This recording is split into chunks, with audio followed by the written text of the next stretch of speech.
Recently we've received some terrible news, which it's fair to say shocked us all. The news of Satoru Iwata's passing has hit us all as Nintendo fans, as gamers, and more importantly as fellow human beings. I really quite passionately wanted to do a tribute to him, but I didn't know what it would be, and I didn't want it to be a simple 2-minute opinion video, because here are my opinions in short. He was a great man, and he'll be sorely missed. Rather though, I want to make a Nintendo note in tribute to the many achievements of this great man.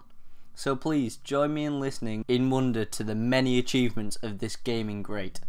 Born in Sapporo, Japan, a young Iwata would become very intrigued with electronics from a young age, leading to him joining the Tokyo Institute of Technology to learn programming, as well as more general electronics and technology, with him saying that his love for programming started as early as his younger teenage years.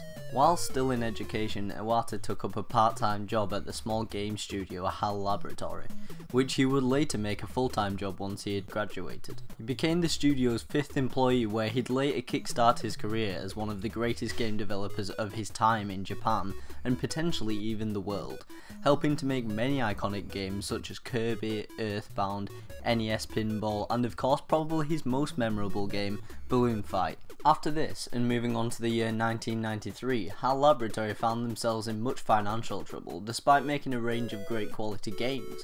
Iwata took the presidency of the company in this year and showed his credentials for the first time as a legitimate businessman when he drove the company back to solvency and fully formed the bond between HAL and Nintendo, which lasts to this day in the form of HAL becoming a key second-party developer for Nintendo.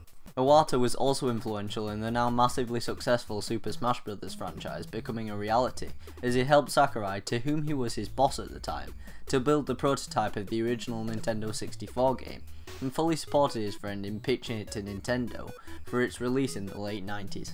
In 1999, Iwata would single-handedly port over the code of Pokemon Red and Blue to the N64 for the fantastic games that were Pokemon Stadium 1 and 2.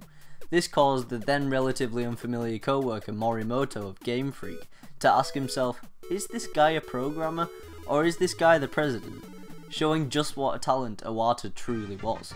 After joining Nintendo proper as the man in charge of Nintendo's corporate planning division in the year 2000, Iwata took over the presidency of Nintendo in the year 2002, after Hiroshi Yamauchi retired and named Iwata his successor, making him only the 4th president of Nintendo, and the 1st president of Nintendo to be outside of the Yamauchi bloodline. Nintendo would definitely see a renaissance of sorts under Iwata, as under his guidance they launched the massively successful Wii in 2006, and prior to that the even more successful DS, which is to date one of the best selling consoles ever, and was highly significant due to its innovative touchscreen, clamshell design, and departure from the famous Game Boy line of naming. At GDC 2005, people would get to know Iwata better as not only a businessman, but what he believed about gaming in general.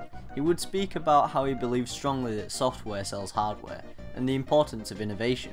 We would see these beliefs elaborated on in 2007 when we were told of Nintendo's belief in the Blue Ocean strategy. Iwata would then become even more of a fan favourite, having many cameos in Nintendo games such as in WarioWare Smooth Moves, in which he was the shopkeeper Iwata.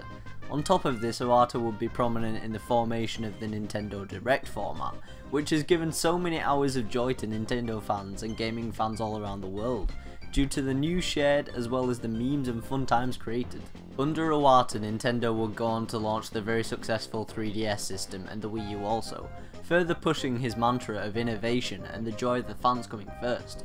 What is very telling about the man though is that his last public statement to the fans was an apology for not meeting the expectations at this year's E3.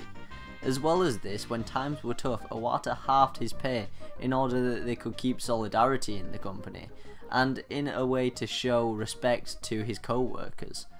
Gaming had never before seen such a humble yet highly talented CEO as Satoru Iwata before he rose to prominence, and I can say with the utmost confidence the world will be pressed to see one again.